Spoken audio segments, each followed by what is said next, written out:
What's up, y'all? And we are back. Happy Truck and Hustle Tuesday. Welcome to the show. Today we have a great show for you lined up. We've got a chance to speak with Kimberly Carver of Transportation Academy. Kimberly has a lot of transportation knowledge, has been in the game for many years. She started out actually working for a small mom and pop, would transition into building her own company, and now she teaches people how to do the same. So stay tuned for that. I want to definitely give a big shout out to the Hustle fam. What's up? If you're new to the show, make sure you following us on our social media. I got to start making sure we shout that to grow our pages. At Truck and Hustle on IG. Truck and Hustle Official is the Facebook group. And just Truck and Hustle Pod is our Twitter, which we just getting started. What else? Oh, I just recently launched a Patreon. So if y'all want to support the show, that is patreon.com/Truck and Hustle as well. So we moving. Got a lot of things in store. We making things happen. All right. So you know what time it is. It's time to put your ears on. And if you smell something burning, it's only your desire. Let's go. What's up, y'all? This is Ramel Watley, and welcome to Truck and Hustle, the podcast for trucking entrepreneurs. If you want to learn about the trucking industry from the business side of things, you're in the right place. Every week, I interview the people who are making it happen on a daily basis. I get them to share their successes, their failures, and sometimes even their secrets. The goal is to show you how you too can create financial freedom in the booming trucking industry. So sit back, relax, and enjoy the show. I believe that we attract what we focus on. And I learned that, and I believe that I actually learned it, and then I looked back at my life and I said, wow, all the failures that I had. Before I had them, I was focused on failure. I was focused on, wonder if this happens. Oh, I hope this doesn't happen. Oh, I hope this doesn't happen to me. And I had to change that. I had to start focusing on success. I had to start focusing on winning. I had to start focusing on succeeding. What you focus on, you will attract. Turn my mic up. Take it there. Yeah. On the road to the riches. Life takes a toll like bridges. Good friends become foes and snitches. Better watch who knows in your business. So Kimberly, I guess let's start from the beginning. How did you get into the trucking industry? Let's talk about your backstory. How did things get started for you? So basically, me and my husband, we got laid off some years ago, and we decided to go into transportation. But before that, I actually worked for a small trucking company. A guy and his wife that owned about 10 trucks. Okay. And where are you from? Where are you from? I'm sorry. I'm from North Carolina. Okay, North Carolina. Okay. Yeah, so this is all happening in North Carolina, right? This is where you're at? Yeah, this is in North Carolina. Okay, Yep. got you. And I was about 18 years old at the time.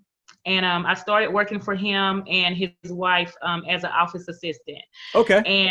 And she had a freight brokerage and trucking.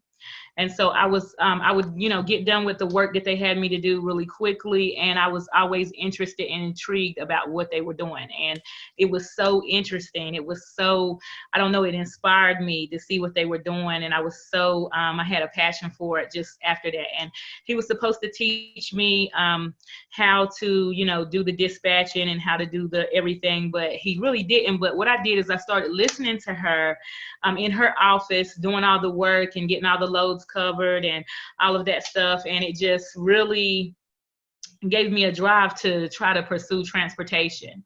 And so at the time, I ended up leaving that job and going to another job. And me and my husband, we got laid off, and we end up just wanting to pursue trucking.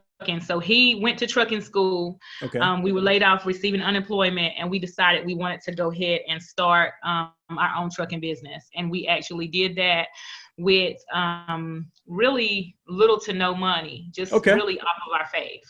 Okay. So Got you. So you said so just to kind of recap, you said you worked for a small trucking fleet. What did they do? What was their niche? They were refrigerated and produce, refrigerated. He had a couple of owner operators also, and then they also had a freight brokerage. Okay, got you. So a small fleet, about 10 trucks or so. And then they Yeah, also did the freight brokerage. So you kind of, learned a little bit about the industry there. right. And then you got into a situation where you were laid off and you were looking for new opportunities. And you said you and your husband got interested in transportation, obviously because of your background. Right. And you said he went and got his CDL, right? Yeah.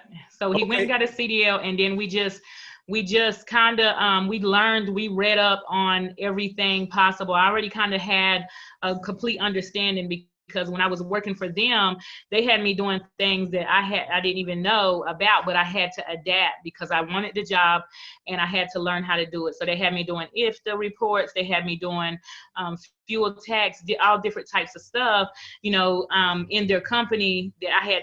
It was new to me. So I kind of had an understanding of already how it worked, doing the mileage, the payroll, different things of that sort. So I understood, the miles, drivers getting paid miles. I understood that part.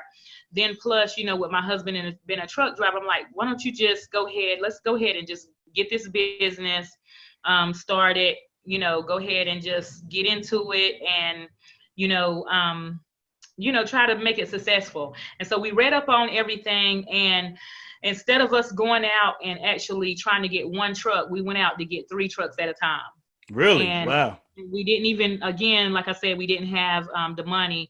And what we did is we had a method that we used to get those trucks, but it was way easier back then than it is now. Okay. I mean, you could just call and kind of reserve the trucks, and as long as you had a cart on file, you could go pick them up at any time. You had enough drivers. We met some drivers, and they all just started doing loads together. I set up everything on my own with the guy who I worked for when I was 18. I actually had him mentoring me. So he was Okay. helping me get everything together, get everything done. He was mentoring me and helping me to go through all the steps and all the process. And he helped me. He thought it was phenomenal that we were trying to do what we were doing. And he was like, I'm so happy for you guys. So. Right, right. All right. So you guys kind of started when you first got into the business, you started off with 3 trucks, like you got 3 trucks off the bat. Right, immediately. Yep. Okay. Okay. So tell me about that. What do you do to start making money? Tell me about the initial phase of the business. Well, the initial phase was very, very rough because one of the struggles that I had, we didn't know what we were doing. Okay. And we just had heard about it, and we were trying to do like just the regular typical company that hears about something and sees it from somebody else. And you think when I seen it from them, I thought it was way easier than it really was. I thought Okay. it was just way easier. Okay. So when we first started, we got the trucks and we done our first loads. So basically, got my authority, got all of that stuff. And I got on there. I never knew how to even book a load, but when I got on the load board to book a load, I was using the load board at the time. I Okay. got on there to book a load, and I booked the same 3 loads with the same company. And of course, because I didn't know what I was doing, I didn't know what the rate was supposed to be. I booked the load for like way less than it was supposed to be. I was going from maybe, and I tell this story all the time in my seminars, but I was Okay. going from North Carolina to New Jersey for $700, which Okay. at the time, the rate was maybe about $2,500 at the Okay. time, or Okay. even more, $3,000. I mean, it was really high at the time. And so I booked all 3 trucks, and they followed each other up there, did the load. And we were just so happy that we made this money. We thought we were making so much good money. And so then when I got ready to do it again, the rate coming back was kind of like around the same rate. And I was like, okay, well, that doesn't make sense. So then when I got back and, just started posting my trucks, people started offering me stuff. So then I started saying, well, I started just pushing the number up higher and higher and higher until I just, wouldn't move my trucks until I moved them for top dollar. And so I end up still having struggles because, like I said, it's more to owning a trucking company and starting a trucking company than just kind of doing what you see other people doing or what you hear about. You have to kind of understand what you're doing and what you're getting into. And so that was a struggle. So that prompted me to start the company that I have today. And it prompted me to start because we had a lot of struggles. We had breakdowns. We weren't prepared for breakdowns. We were not prepared for drivers stealing and drivers quitting. We were not prepared for the things that were coming to us. We were not prepared. And when I tell you, when we failed epically, like hard. I mean, we really did fail. Even though we, had the 3 trucks, we got stuff on our DOT record because we had, we were renting the trucks from Penske, and Penske was like, oh, your truck needs some service. Well, we can't do it right now. We can't do it till 2 weeks later. 2 weeks out, because we were a small, we were only renting 3 trucks. And so it wasn't something that they were basically worried about the bigger companies. Right. Get the bigger companies in right away. And so the smaller companies, they would just push us to the side. And so we got stuff on our record because we were like, well, hey, if Penske said they're going to fix it, but we're going to just wait. We really failed. We were in a down spiral until it got to a point where I found people that were doing things like myself, what I'm doing now, but I didn't want to pay them. That was my problem. I didn't want to pay them. I didn't want to get their help because I felt like I could do it myself, just like most people do now. They feel like that they can do it themselves. And that was the struggle. That's where the struggle came in. When you feel like you know it all, you can do it yourself. You don't want to pay for it. Oh, I can do this. I don't have to pay for this. Or, oh, I don't need this. Or why don't I spend that money to get another truck? Or why don't I spend that money to get a trailer? Or why don't I spend that money on something else versus actually investing in learning how to run and operate and successfully grow your business the right way. Didn't want to do it.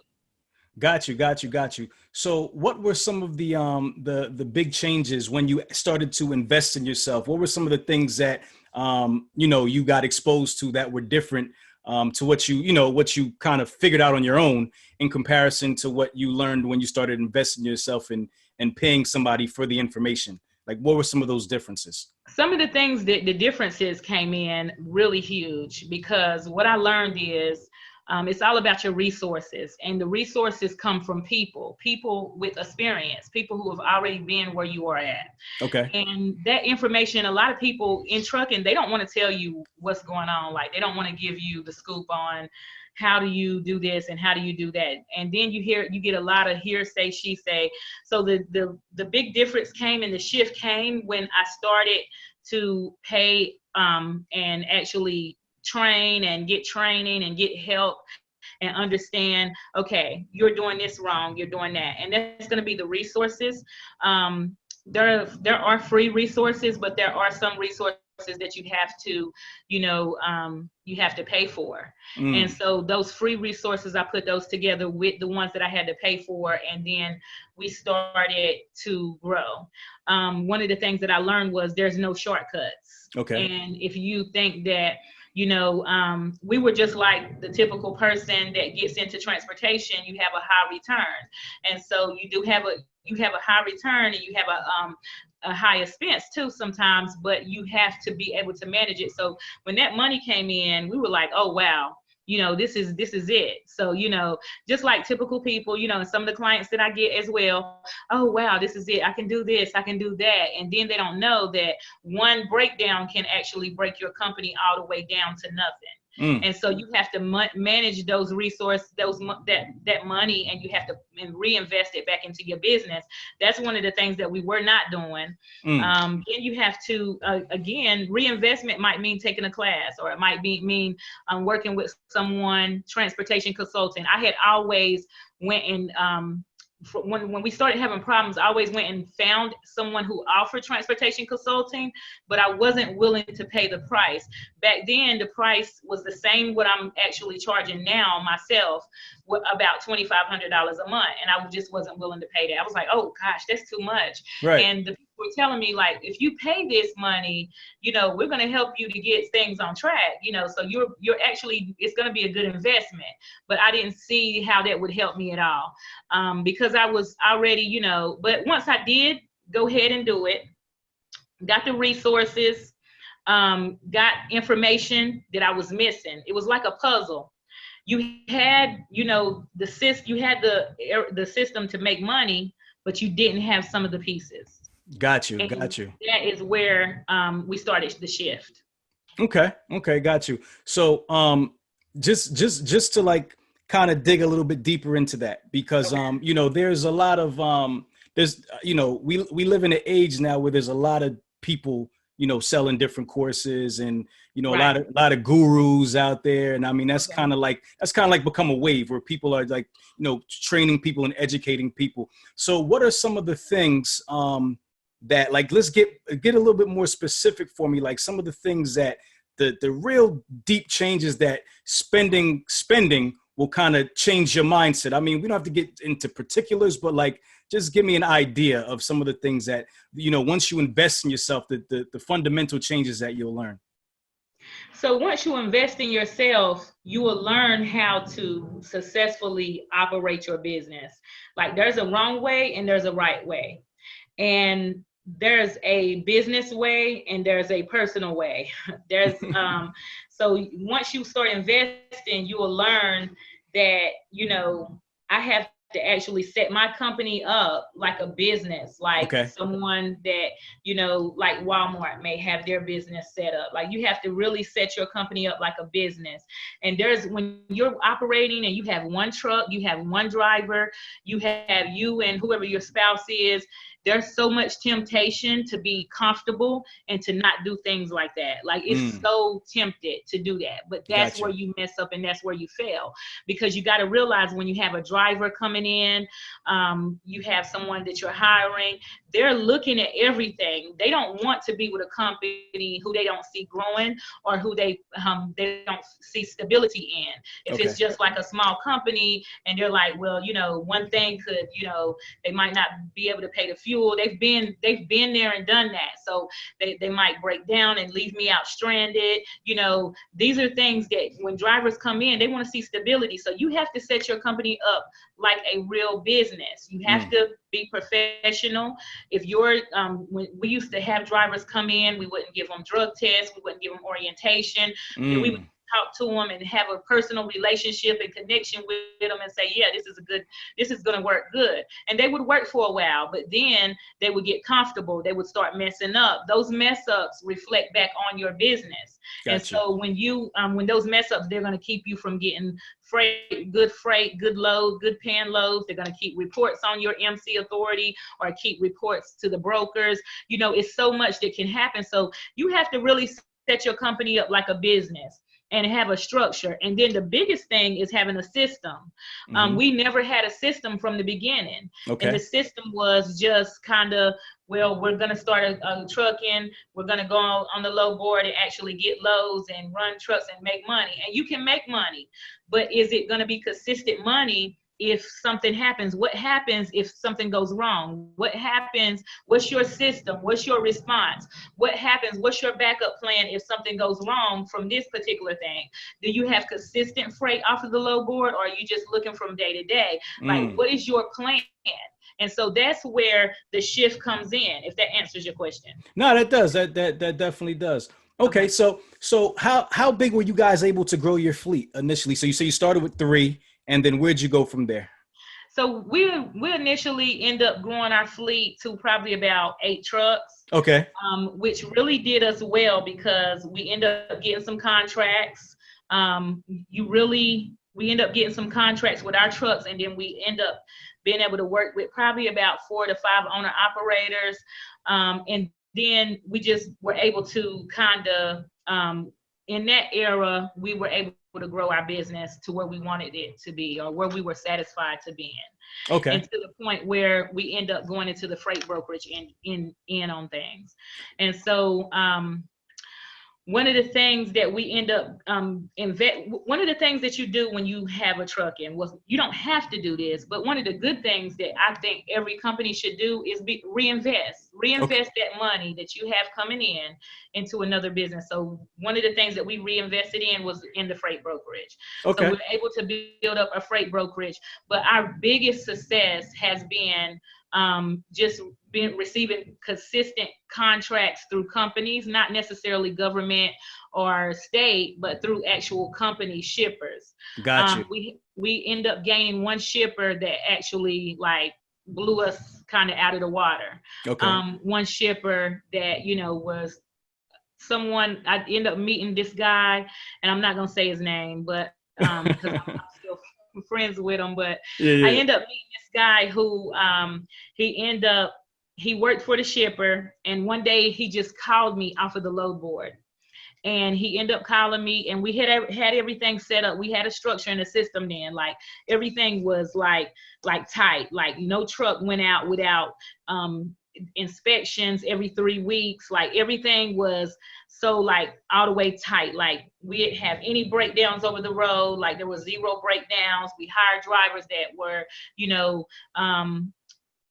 made sure that everything, all the inspection reports, just that we're going to treat the truck like their own, like their own truck. So we ended up meeting this guy. He called me, and that was a game changer. We ended up getting a contract with their company through some other sources too. Some other people seen us working with this particular guy in the company. We ended up getting multiple different contracts, and we ended up growing our business. And then we end up investing. And so one of the things that passioned me to start Transportation Academy is that I wanted to help people who went through the struggle. The struggle was real. I mean, it's deeper than what I told you. Like, it's really deep, because I remember at one time we lost our house. You probably seen some stories that I posted on Instagram. We lost our house. I have. Mother-in-law. We were, basically homeless. We, at one point, we had our house, our something happened with our power bill where it had got tangled up, and somehow they sent us a bill that we couldn't even get it straight. It wasn't that we couldn't pay it. We could pay it, but it was some kind of thing where it was just all messed up. They had it tied to somebody else's name, our name. They wouldn't want to turn it back on. They wouldn't turn it back on. And it was just so much. And so we went through a real struggle. So I had a passion and a desire, like God put it in my heart, to create this company and to help other people not have to go through the wrong steps, not have to go through the long road and the hard road to actually be successful. There is some ways that you can go wrong, like operating just kind of like, where you're living check to check. Not supposed to happen in transportation. If you're living check to check, and I know some people who are still doing it now. Right. And they are doing it not because they don't know. This is what they know. They know what they're supposed to do. It's just that they don't have the mindset to get out of it, because it is all about mindset too. You have to have the mindset to want to change your situation and to want to get help and say, you know what, I want to do better for my business. I want to run my business better. So I know some people who are still in it, but it just prompted me, my whole struggle prompted me to create this company, me and my husband, to create this company and actually help people to go into starting their business and operating it the right way. And being able to work with us being able to mentor them, to coach them, to consult them, to help them be able to, successfully, make profit. You could be making money all year in trucking and then find out at the end of the year with your PCA that you didn't make anything. Right. So, that's why I'm here. And I really have a passion for it. I've helped so many companies, and we can get to that, but I've helped so many. We'll definitely get into Transportation Academy for sure. Okay. I just want to build the story up. So we get there and we understand how you got to Transportation Academy. Right. All right. So 8 trucks, you finally landed some contracts, some dedicated accounts. Right, exactly. Which kind of was a game changer, because now you have consistent work. You're not all over the load board, just kind of figure it out day to day. So now you have a consistent contract. And a system. Consistent, right? Okay. So You said you reinvested some of the money from the trucking into freight brokerage. Right. So tell me a little bit more about that, about getting started with the freight brokerage. How was that transition? Okay. So that transition, same thing. Went into the freight brokerage and had some struggles because, me, I'm the type of person, I'm like a person where I have to always be doing something. I have to always be moving. I'm always doing something. And so with the freight brokerage, I wanted to get it up and running fast. Like, I did not want it to take a long time. I wanted it to be snap of a finger. I'm like, 30 days, I'm about to start receiving some checks. Okay. And so I end up working really hard. Like when you say 9 to 5, like on the freight brokerage, I had people in my office working on the trucking. I didn't have to do anything with that. So I wanted to go in with the freight brokerage and just kind of drive really hard, and I did. But one of the things that happened, I met this guy, and I actually got 2 accounts at the same time. Okay. And one of the account was like just starting off. It was kind of small. And then the other account was this guy, I never forget it. And I will say his name is Bobby. Okay. Out of the Northeast. And someone listening to this is going to know him and have experienced some experiences with him. Okay. But I got with Bobby. Bobby had he had all of these accounts, produce coming out of Arizona, going from Arizona to the Bronx, New York. And he was like, hey, Kim, I need this quote. I got all of these. I'm a produce broker. I buy truckloads and I sell them at the farmer's market. And he was like, you met the right person. I'm about to change your life. And I'm just like, oh my gosh, this is happening. I got the freight brokerage running. I got the trucking going on autopilot, and then now the freight brokerage, and this is about to happen for me. So, I did probably about, I quoted the loads for him, and I gave him the price. And I guess at that time, the truckloads were going for probably about anywhere from 7,000, 8,000 all the way up to 11,000, 10,000 per truckload coming out of Arizona, going Niggles, Arizona, going to the Bronx, New York. Okay. And so I started working with them, and really, to be honest, I'm gonna tell you, at first Bobby ended up paying all of those loads. Like, he paid them right away. And I was real wary because he paid with personal checks. And I was like, oh gosh, are these checks gonna clear? And they cleared. Everything cleared. Everything was good. Okay.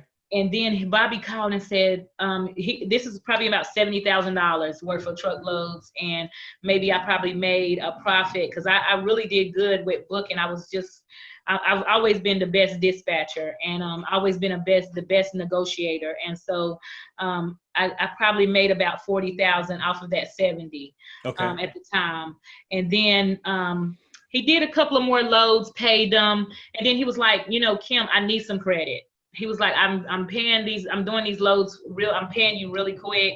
I want to do a long-term relationship with you, but I need some credit. He was like, I've been running with TQL, but TQL is not, they're not really, they're so disrespectful. He was just giving me all this story. Okay. And I believed him. So I ended up giving him some credit and did the same amount of loads that we did. And then when it came time to pay, I gave him net 7. When it came time to pay, he was like, hey, Kim, I'm having this little struggle, this little problem. I'm going to have to pay you about $5,000 a week. And I was like, oh, wait, because I got to pay these other people. But all the people were on net 30. Okay. And at that time in business, I'm doing good for myself, so I didn't need a factoring company. Okay. So and that was one of my mistakes too, because a factoring company would have been able to say, yes or no to deal with this person. So you were able to bankroll all the payroll for all those. Yeah, I was able to. Yeah, I was able to provide the payroll. So okay. I didn't have to worry about that. But what happened is he went from 5,000 after he paid that about 3-4 times. He went to 5,000 to I'm gonna pay you 1,000 a week. I said, oh my gosh, are you serious? Wow. Okay. Right. And so then he went from 1,000 a week to not answering the phone. Wow. And that's when things took a shift. And I was really so devastated. But I still had the other shipper. I had to go ahead and just get myself together and I had to regroup, and I had to, work harder than I ever worked in my life to turn a profit on the other accounts and to get new accounts to actually pay off those people that I owed money to. And so I ended up doing it, and it was a lot of work. Those are some of the struggles that I went through that just got me to where I'm at today. And I got it all together, and I said, you know what, that was a mistake for me. Never have done it, never will do it again. Right. It changed the way I do business a lot. Wow. Did you ever go after Bobby for those? I did not, because I called the FBI, did everything I could possibly do, and they were saying it was a civil suit. The FBI told me and said, well, they told me to, why don't you, the lady told me, she was just brainstorming. She said, why don't you reroute the freight? And I said, I don't have any more loads with them. I can't. So I tried to get more loads with them. She was like, you can confiscate the freight and say, he can't pay, you can't deliver the freight until he pays. Right. And so I was like, oh gosh, but it had already gone so far out, at this point that it was no return to that. Like, me and him was not able to work together ever again. So wow. That wasn't able to happen because it had already kind of passed. Gotcha. So I just had to suck it up.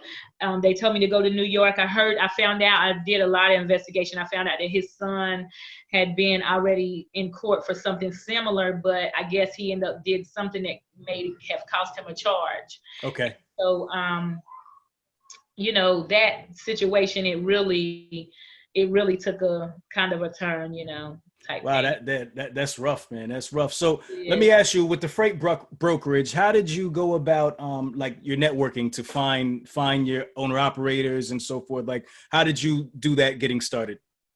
Well, getting started, I have a system that I teach. I can't tell you the system. Okay, respect, understand. I teach. Yeah, understand. That will actually get you. It doesn't matter how new you are, because that was the first thing that people said. They said, the first thing that carrier said was, hey, you're new. I'm the type of person where I don't believe in no for an answer. Like, if there's a door that's shut or a no, like, I'm gonna find a way. Like, right. So I have a system that I teach people on how to get people to work with you, no matter how new you are. It does not matter how new you are and how long you've been in the business. If you just started yesterday, I have a system that will help you, that new people will still work with you with no problems. I have some people that even have me to come in their company and say, hey, I got this freight brokerage, I got shippers, I got loads, but I can't get a carrier to cover them. And it just takes me, like 10 minutes and to show them this is what you need to do. Okay. And so they go ahead and do it, and they get it done. And, it's no problem, type. So, Now, is this system kind of like a script, like something that you tell them, or way you proposition them? Like, is it that type of thing, or is no, it? No, it's not a script. It's an actual process. It's an actual steps that you need to do. And it's something that you do consistently. And so people do pay for the training, like to learn it. So that's why I don't tell it to actual everybody. Yeah. Because, right. No. I definitely understand that. All right. So the freight, so you get this freight brokerage started, right. and that's running now. You're still running the trucking company at the same time? Running the trucking company at the same time, right. Okay. So at this point, I've hired other people to start running on the trucking end, and I'm just doing the freight brokerage on my own at first. Okay. And, this is before I hire anybody or anything of that sort. And I just start just building on my own. But that was something that I had to go through on my own. That was before I hired anybody. It was something that I had to deal with, and it was a big fluke. It was on my part, because my husband was like, "What? How would you let this happen?" Right. He just kept asking me, "How did you let this happen?" I can imagine. And I passed it over to him to get him to talk to him. Now he got him to pay maybe about $25,000. Right. My husband ended up getting him to pay. He's really good in business as well. He ended up getting him to pay about $25,000 more, but he would not budge on anything else. And I think he had been used to doing this so much that he knew how it was going to go. Got you. Yeah. Got you. Okay. Question. So I got a question for you. What is your feeling about freight brokerage, freight brokering versus dispatching? I feel that freight brokering versus dispatching, I feel like that you can make as much money in dispatching as you can freight brokerage. You're going to make way more in freight brokerage, of course, because you're working with the direct shipper. But you can make some good money in dispatching. Some of my clients have a struggle in finding a consistent, honest, um, reliable freight dispatcher. Okay. Of dispatch service, freight Okay. dispatch service. And so I feel like that I have some clients that I referred them. They were freight dispatch services, and I referred them clients, and they've made like hundreds of thousands of dollars off of these clients dispatching their trucks over the years. But those people are, they can only hold a capacity. Like they don't, with a freight dispatch service, you have to be really organized to actually scale up to the next level. And if you're not organized, you have to just stay where you are. Either you're going to hire more people to take in more people, but you don't take in more people and then take in more people and then try to take in more trucks and then try to have less people. You have to scale up. You have to hire more people if you're going to take more people.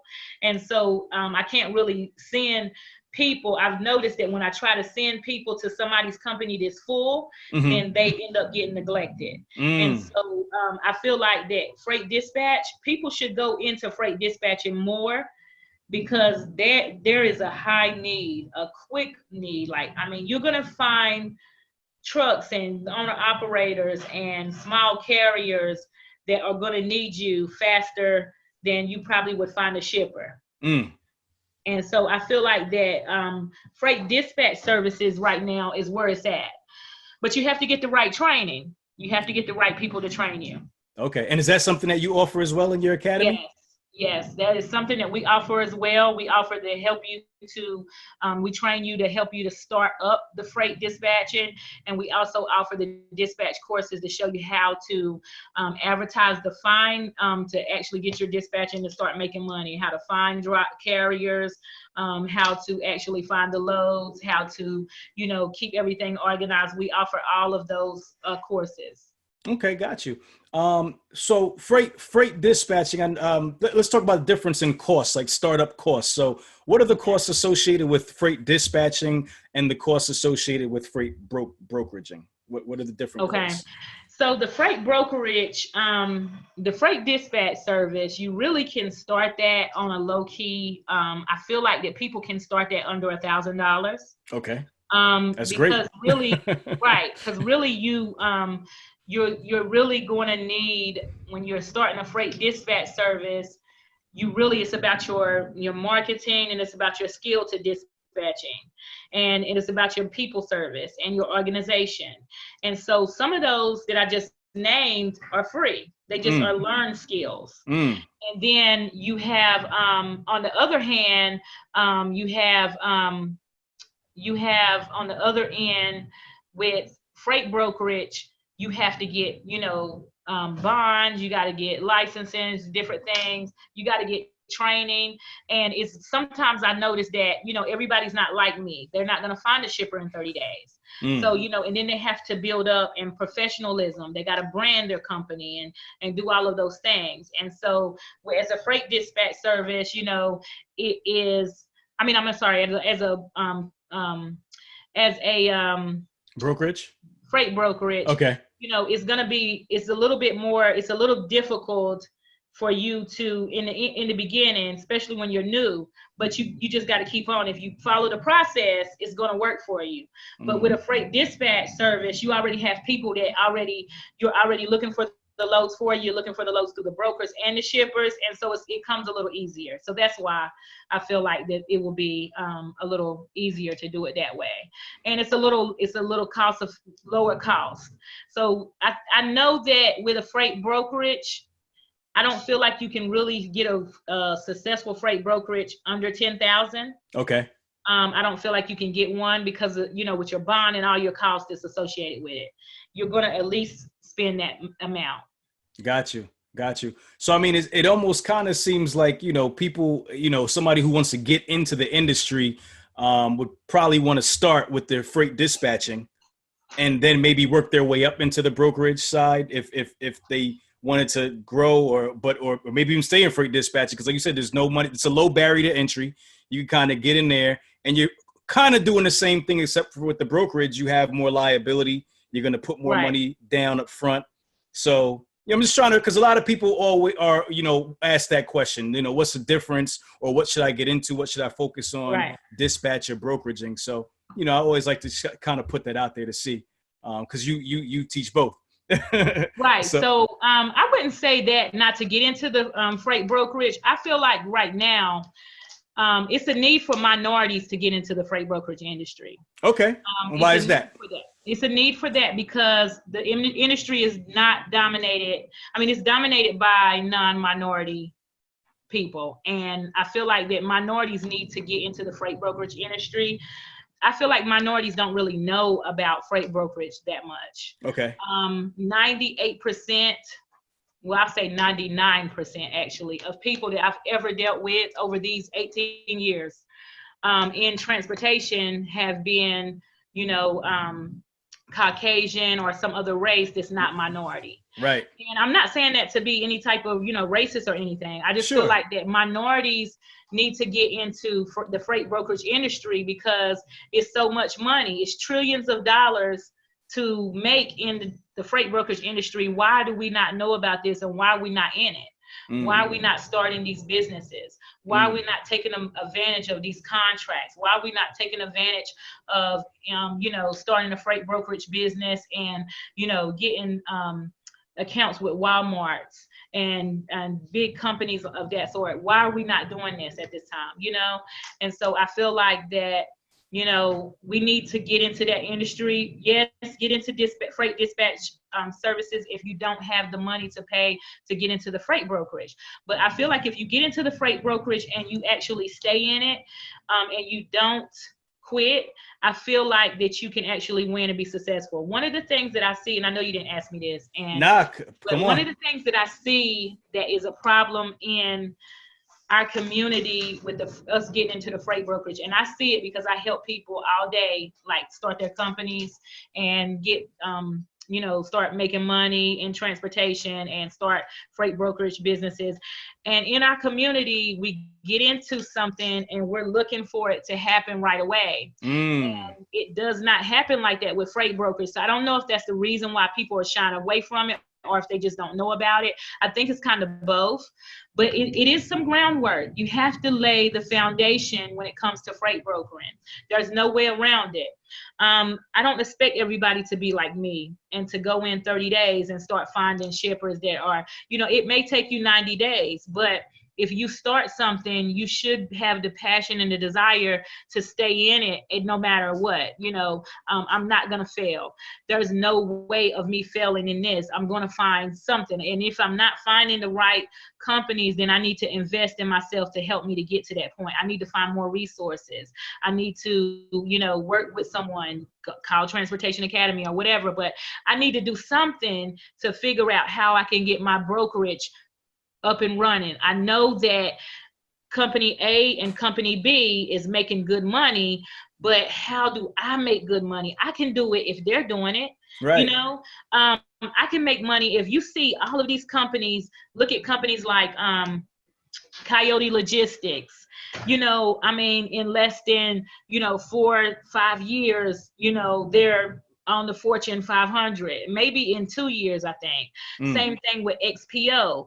XPO shifted really quick. So, if I see other companies doing it, you're telling me that I can't even make $1 million. They're making trillions. You're saying I can't make $1 million? Oh no, you can. You just have to not throwing the towel so quick. And so I wish I could get people to understand that part, because what I hear people and say, well, I've been doing this and I've been doing that, and I don't know, I think this is not the business for me, or I'm thinking I'm just give up. How can you give up that quick? Because you see someone else that's doing it.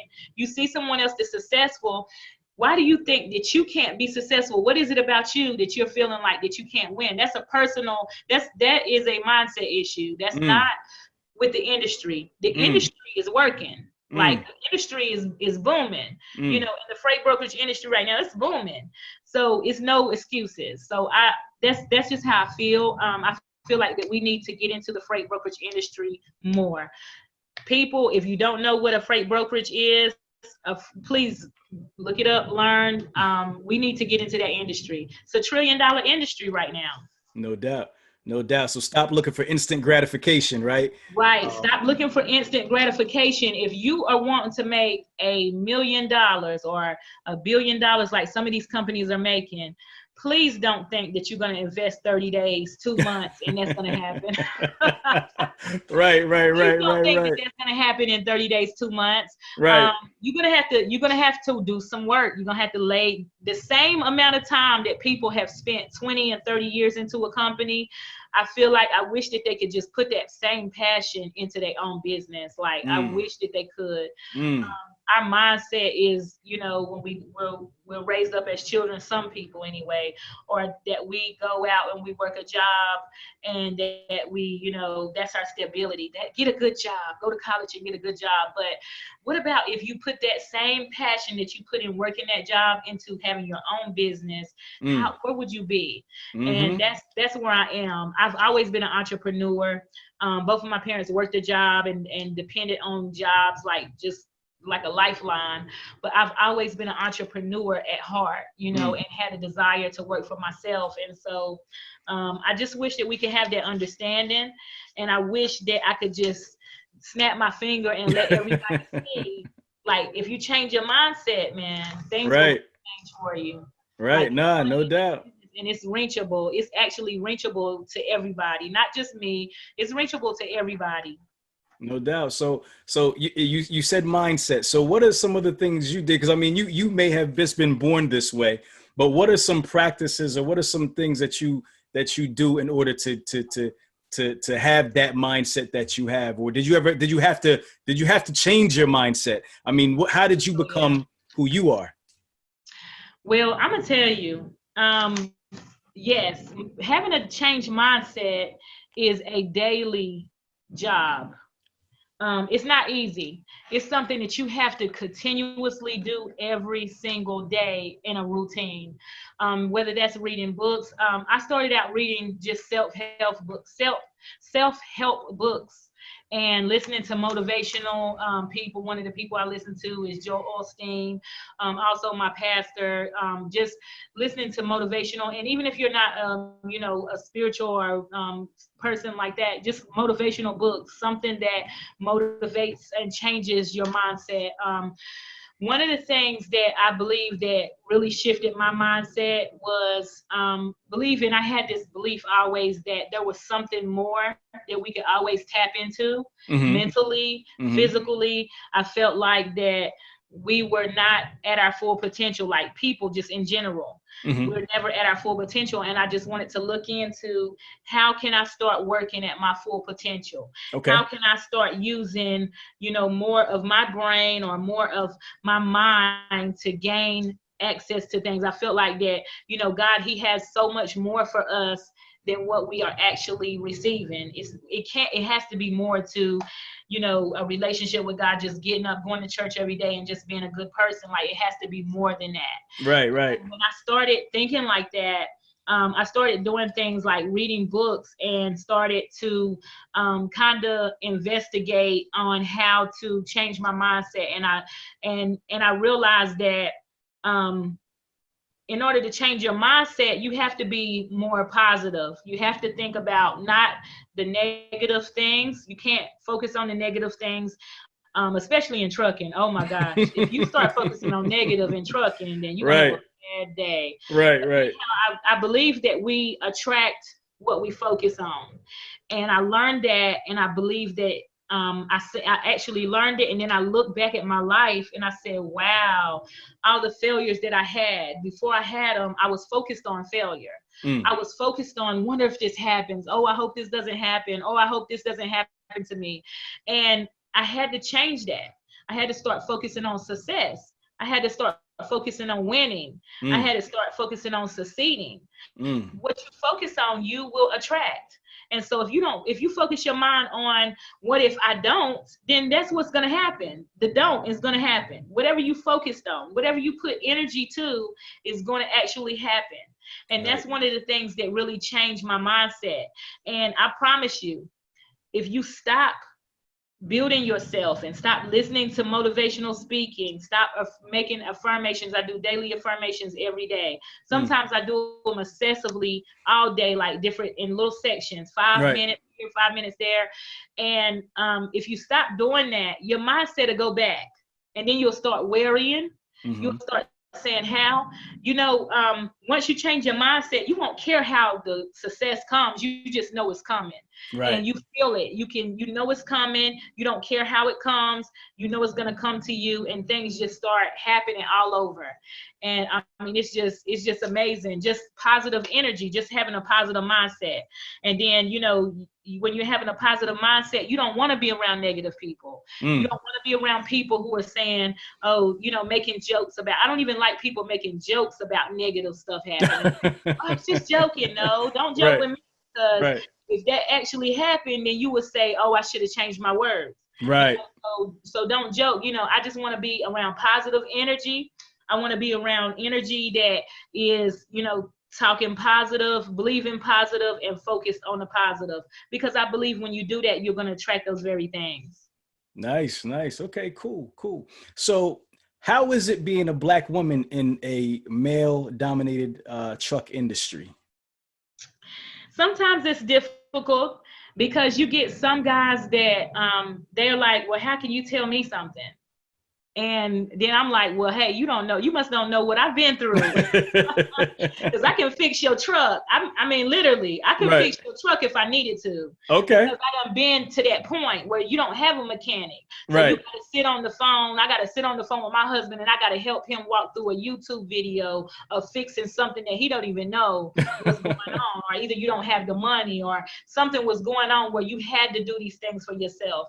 And so they don't know what I've been through in my story, and they don't know that I could actually do it. They don't know I've actually got out there and had to drive a truck. They don't know those things. And so it's kind of rough sometimes, because some guys, and then you see some guys that'll work with you, but then you will see how they have a pride, like, oh, I talk to people all the time, guys all the time, like, yeah, I'm about to go buy a truck, and so on and so on. And I'm like, okay, well, talk to me before you buy your truck. And they'll go do it, and then they'll go fail, and then they'll come back. And I'm like, you didn't want to talk to me at first, but I do say that. I actually say that. I say, you didn't want to work with me at first. I wish you would have came. And they know, even if they're listening, they know I say that at first. I wish you would have came to me before you bought your truck, because I would have helped you not buy a lemon, because I can't even crank up a truck and tell you some of the things that's going on with a truck, what not to even buy. Because I've had so many of them, and I've dealt with them for so long. And so it's kind of rough, but I keep going, and I'm the type of person where if you don't want to work, that's your loss. If you don't want to work with me because you're feeling like I'm a female and so on, then that's fine. A lot of the person who advises me a lot is my husband. He advises me, and he knows a lot. He's had the same background. This is our dream. This is our vision that we're doing. I'm just the face of it, but he pretty much he advises me, and then I have people that advises both of us. Okay. So it's a situation where I feel like that some people, if you don't want to work with us, then that's your loss. I'm moving to the next person to help them, because I'm offering a service that actually will help you and change your life, and I know the value of it, and so I don't let it offend me at all. Nice. All right, so let's talk about that service. So let's get into Transportation Academy now. So that's your current baby, right? Your academy where you're educating people. Talk to me about it. What does the academy offer? And just tell me a little bit about the inception of it, how it began, what made you start it. Just give me a little bit of the background on Transportation Academy. Okay, so what made me start it was just the failures. I want to help people avoid making the mistakes that I've made for 12, 14 years of, making mistakes. I want to avoid them from making those mistakes. And the reason why we started it is to help people. One of the things that we originally started with was helping people get their CDL, people that were in prison, or helping people. I also have a nonprofit, but I'm not going to get into that, but helping people who have had to have a criminal history. We originally started from there. And Okay. that was the source of it. We were going to just go ahead and have a trucking school and help people to get their CDL, but it went deeper than that, because when you've been through something and you have a story to tell people, sometimes that story is not just like a regular story. Sometimes you put it into action. And so that's where we began Transportation Academy. Let's help people get their business started. A lot of people in the community came to us, was like, oh, I want to do what you guys are doing. Oh, I can't believe you guys are doing this and you guys are doing that. And my husband, he used to be a part of, people that were in the street and with a criminal record. And they were like, I can't believe, you guys are doing this and how you guys' lives have changed. And so right. At that point, we put that energy into building, something that we're going to help people. We started just helping people for free. And then it got to the point where we said, okay, well, we're helping people for free, we might as well charge people. And people didn't have a problem to pay us to help them to actually fulfill their dream. And so it got into where, we were doing years of helping people for free. And then we said, I told my husband, I said, let's go ahead and start charging for this. We do this every single day. Right. We're helping people every day. It was a new person that was coming to us. So we just started charging people for the wisdom that we have in this industry. We started charging them for, the experience, the know-how, what to do. We were helping people, whether it is, helping them get their company started, helping them to learn how to drive, or whatever it is, taking our trucks on the weekend and teaching people how to drive, whatever it was, we just started just charging. And then, it just got to the point where I said, you know what, this is what I want to do full time. Like, I want to do this. This is how I want to retire. I want to retire from trucking, helping people, and I want to help them. And I haven't got a chance to retire from trucking yet, but that's my goal. But I want to help people. And so now I spend a lot more of my time helping people build their business. As far as with the services that we offer, we offer people, basically turnkey. Like somebody told me earlier, oh, I know about turnkey real estate. Tell me about turnkey trucking. Basically, we can set up everything for you. We can train you on how to run your company. We can set it all up for you, just everything. One package, one price. Okay. And then we'll train you how to run your company and train you on how to make passive income, whether if you're working for a full-time job. We'll train you how to set everything on autopilot. We'll give you a system, our system that we use, and we'll let you, train you on how to use our system and how to make money in your company for your business after, everything is set up. We'll also get you funding. We can provide startup funding for people. We'll help people with their credit repair so that they can get funding. We help people with good credit and bad credit. We help people who have CDLs, who don't have CDLs. It doesn't matter. You can be just a regular person. All of my clients, I have clients that are nurses. I have clients that are doctors. I have clients that are lawyers. I have clients that are CNAs.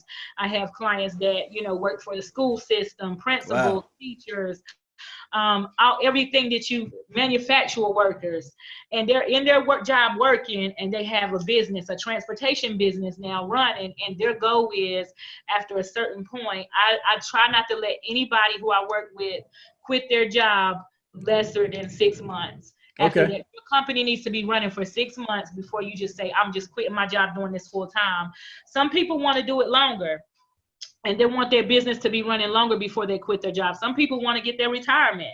So, I have police officers. I have all kinds of different people who, just different faces who are actually running their own business and working an everyday job, or either have running their business and now they have retired or either let go of their job and they're working now. I even have disabled veterans and disabled. Wow. I have a couple of clients that are in a wheelchair, bound to a wheelchair, cannot walk anymore, and they are at their computer every morning dispatching their own truck. Wow. Okay. Okay. Nice. Do you teach about government contracting as well? We do. So we do teach about government contracting. We do teach people how to go ahead and get their company positioned in to start receiving government contracting.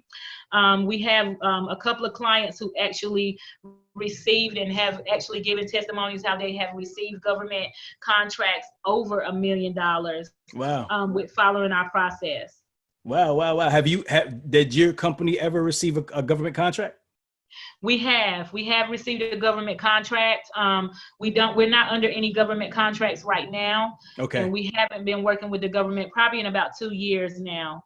But we have received the government contracts in trucking and warehousing. And warehousing as well. Nice. Warehousing Nice. as well. Right. Okay. Very, very nice. All right. So what's next for you? You've built this academy now. And basically you're teaching freight brokerage through the academy, freight dispatching, and then it's like a turnkey how to, start your trucking company. And kind of get it up and rolling like within 6 months or so. What's next? What are you thinking about in the next 5 years or so? What's your 5-year plan? Now that we've been all over United States teaching people and helping people, now we're thinking about just basically expanding different locations, Transportation Academy in Houston, Transportation Academy in different cities. That's physical locations in different cities.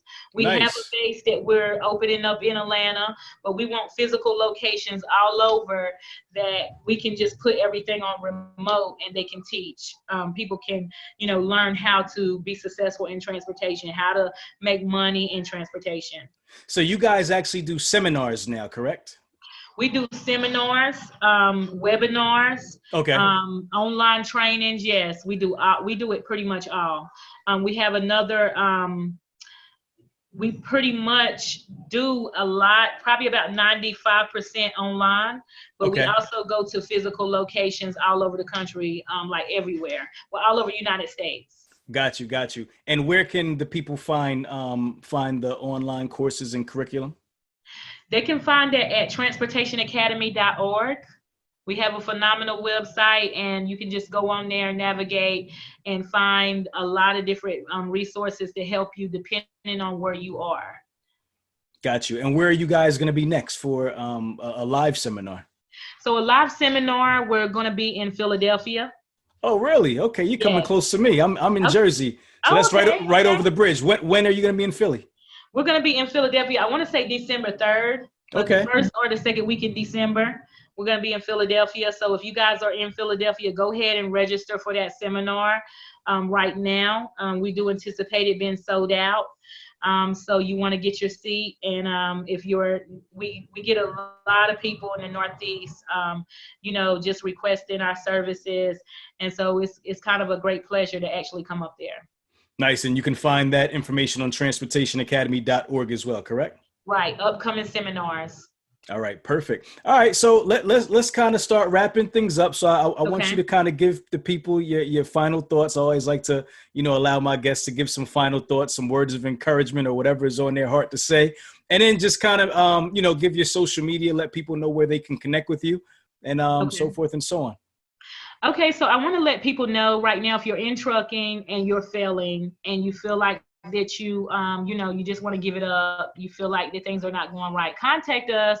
Let me see if I can help you. I do charge, but I do have a passion to help you, and I will help you if you give me the opportunity and if your mindset is receivable for that help. I also want to tell you that if you're looking to start your own transportation business, Don't just go out, and I have some people that call me and say, oh, I took my whole 401k and I started and this happened and I failed. Don't do it. Instead of taking that 401k going to buy a truck cash, go invest it into a company that will help you to get everything together and get everything straightened out. The reason why is because that company is, and well, our company, Transportation Academy, is going to help you to get things structured, get everything in order, and you could start actually, have a profitable business by the end of the year. You can start within the first 45 days, and then by that end of the year, you can see where you've came, versus if you go out on your own and do it, and you work with someone who you don't know if they're going to be able to help you, then you could end up making a big mistake. And I see this all the time. And so my desire, my whole passion is to help you guys. And if I can't help you guys, I will lead you to where someone can help you. So that is what I want to say to you guys. If you're looking to work with us, you can reach me at on my website, or either you can reach us on Instagram, Transport Expert, on Facebook as Transportation Academy. And you can reach us also by phone at 888-210-4968. And we would love to work with you. It's not just me. I do have a team of staff, and we all will love to work with you. Nice. Kimberly Carver, Transportation Academy. Thank you so much for joining us on the Truck and Hustle show today. We appreciate your time. And, just keep on doing what you're doing, man. Spreading that knowledge, that education, because we definitely need it out here. So this is important. Right. I'm so glad that I got to be on this show, and thank you. Hopefully I'll get to meet you when we do come to Philadelphia, and go from there. For sure. Thank you so much, Kimberly. All right. You take care of yourself and have a nice day. Thank you. Bye-bye. All right. Bye-bye. If you like what you heard, it's only going to get better. Make sure you subscribe and leave us a comment. Let us know what you want to learn or hear more about. Till next time, love is love. Truck and hustle.